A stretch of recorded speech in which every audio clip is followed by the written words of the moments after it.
할렐루야. 이번 한 주간도 평안하셨죠?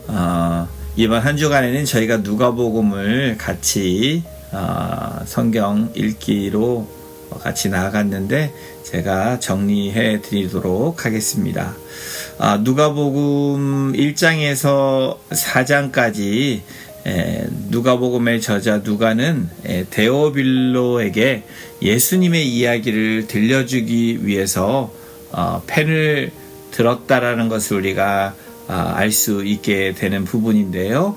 누가복음은 마태복음과 마찬가지로 예수님의 탄생 이야기를 전하지만 마태복음과 조금 다른 특징을 보여주고 있습니다. 우선 침례 요한의 탄생 이야기가 등장하고 이후 천사가 마리아에게 찾아가서 예수님의 탄생을 알립니다. 마리아가 침례 요한의 어머니 엘리사벳과 친척 관계라는 사실이 소개되고요. 이후 2장에서는 예수님이 어떻게 베들레헴에서 태어나시게 되었는지를 설명하고 있습니다. 예수님과 침례 요한의 탄생을 소개한 누가는 예수님이 광야에서 침례 요한에게 침례를 받으신 사건을 보여줍니다. 그리고 마리아의 남편 요셉의 족보를 소개하면서 예수님께서 다윗의 후손이라는 사실을 확실하게 보여주는데 누가복음 2장 11절에 오늘 다윗의 동네에 너희를 위하여 구주가 나셨으니 곧 그리스도 주시니라 라고 핵심 우리 이 성구를 우리가 첫째 날 살펴보았습니다. 두 번째 날 누가복음 5장에서 8장에 복음을 듣고 따른 자들의 이야기가 펼쳐지고 있는데요. 복음서에서는 예수님의 제자들이 그분의 부르심에 응답한 이야기들이 소개되어 있습니다. 누가복음 5장에는 시몬, 야고보, 요한이 예수님을 따르게 된 이야기가 조금 더 상세하게 기록되어 있는데요.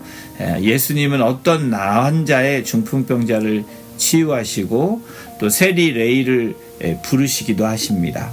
예수님이 이 과정을 통해서 자신이 의인이 아니라 죄인을 부르러 왔음을 바리새인들에게 밝히십니다.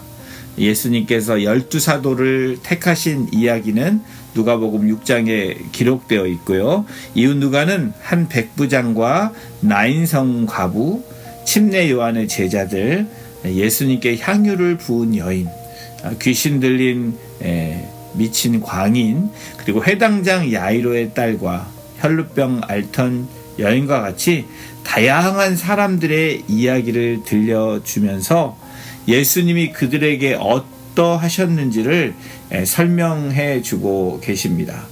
요한복음 8장 48절의 이 핵심 구절을 우리가 좀 생각해 볼 수 있는데요.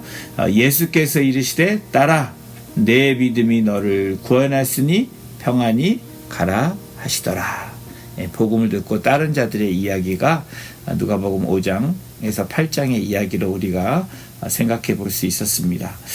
그리고 셋째 날 수요일은 누가복음 9장에서 12장까지 저희가 함께 통독했는데요. 여기서는 베드로의 신앙 고백이 9장에 등장합니다. 누가복음에서도 예수님은 베드로의 신앙 고백을 기점으로 본격적으로 십자가에 관한 이야기를 하기 시작하십니다. 예수님은 복음 전파의 중요성과 함께 다양한 말씀으로 제자들이 꼭 알아야 할 것과 피해야 할 것을 가르치시죠. 예수님의 제자들이 12명만 있었던 것이 아니라 9장에서 앞서 선발한 12제자를 파송하시는 장면이 있지만 10장에서는 70명을 파송하는 장면이 나옵니다. 예수님께서는 제자들에게 기도하는 법을 가르치시고 바리새인들의 외식을 주의할 것을 또한 경고하십니다. 또 시대를 분간하고 깨어 있는 것을 강조하시면서 마지막 날에 일어날 일들을 말씀하고 계십니다. 누가복음 10장 24절에 이 말씀을 우리가 핵심 구절로 우리가 셋째 날 보면 좋겠는데요. 제가 이 말씀 읽어드리겠습니다. 내가 너희에게 말하노니 많은 선지자와 임금이 너희가 보는 바를 보고자 하였으되 보지 못하였으며 너희가 듣는 바를 듣고자 하였으되 듣지 못하였느니라. 전파되어야 하는 복음에 대해서 3일째 말씀을 읽었고요. 4일째 누가복음 13장에서 16장까지의 말씀, 이 주제는 회개입니다. 회개하라. 13장에서 16장에는 예수님의 여러 설교가 기록되어 있습니다. 이 설교들을 통해서 예수님은 회개를 촉구하시고요. 하나님 나라에 관해 설명하고 계십니다. 우선 13장에서는 회개를 촉구하시면서 열매를 맺지 못하는 무화과 나무의 비유를 말씀하시죠. 한편으로는 겨자씨와 누룩, 좁은 문 이런 비유를 통해서 하나님 나라에 관해 가르치시고 바리새인들의 완악함을 강하게 꾸짖으십니다. 14장에서 예수님은 수종병 든 사람을 고치시고 대접받기를 좋아하는 사람들을 비판하십니다. 또한 잔치에 초대를 받았으나 거절한 사람들의 이야기를 들려주시고요. 그리고 15장에서는 잃어버린 한 마리의 양과 한 드라크마, 집을 떠나 방탕하게 살다 돌아온 둘째 아들 이 탕자의 비유를 말씀하고 계시고 16장에서는 불의한 청지기 이야기, 부자와 나사로 이야기를 통해서 회개하지도 않고 심판의 날을 기다리지도 않는 유대인들을 비판하고 계시는 장면이 누가복음 13장에서 16장까지 나오고 있습니다. 누가복음 13장에서 16장까지의 이 핵심 성구는 구절은 누가복음 15장 7절의 말씀인데요. 제가 한번 읽어드리겠습니다.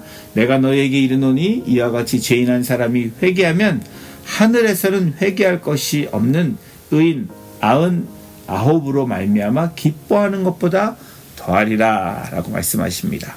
그리고 누가복음 17장에서 20장까지 우리 5일차 금요일 날 말씀해 주셨는 우리 함께 읽었는데요. 예수님의 예루살렘 입성이 다가옴을 알려주고 있습니다. 여전히 고침을 받고자 하는 사람들이 예수님께 나왔고 예수님은 그들을 치유하십니다.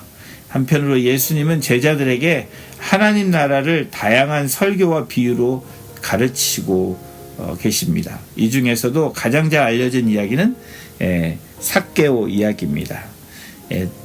이 뽕나무, 어쩌면 돌 무화과 나무에 올라갔던 삭개오가 예수님의 부르심을 받고 자신의 잘못을 회개하죠.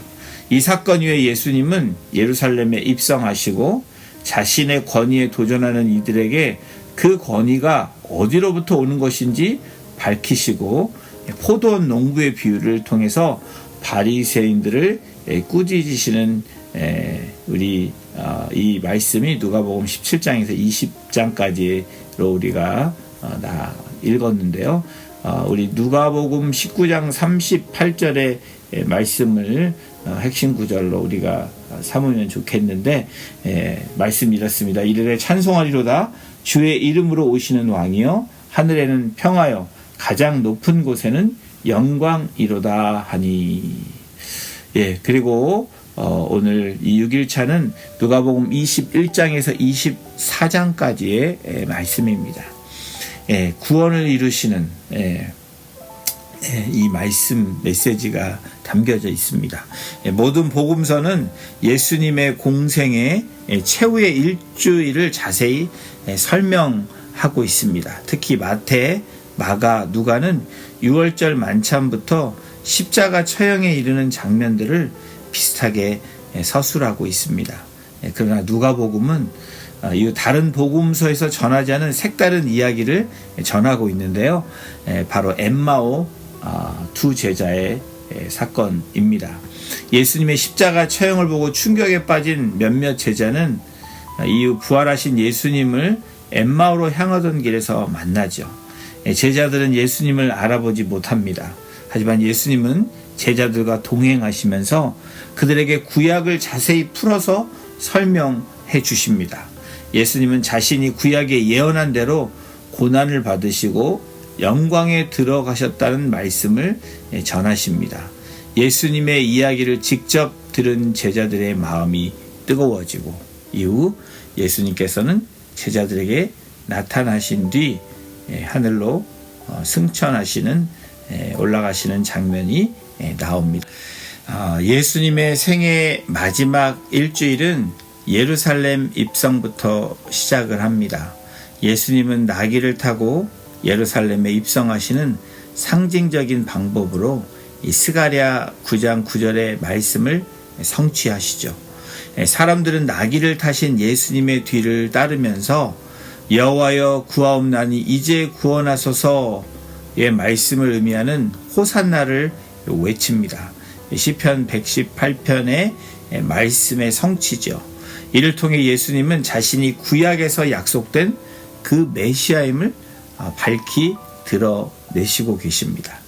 예루살렘에 입성하신 예수님이 하신 일은 이스라엘의 왕이 마땅히 해야 할 일, 곧 성전을 책임지는 일이었습니다. 당시 성전은 여러 의미에서 이스라엘 백성의 삶의 중심이었습니다. 예수님은 구약의 선지자 본문을 언급하며 성전에서 장사하는 자들을 꾸짖고 책망하시죠. 누가복음 19장 45절에서 48절까지의 책망하시는 장면이 나오죠.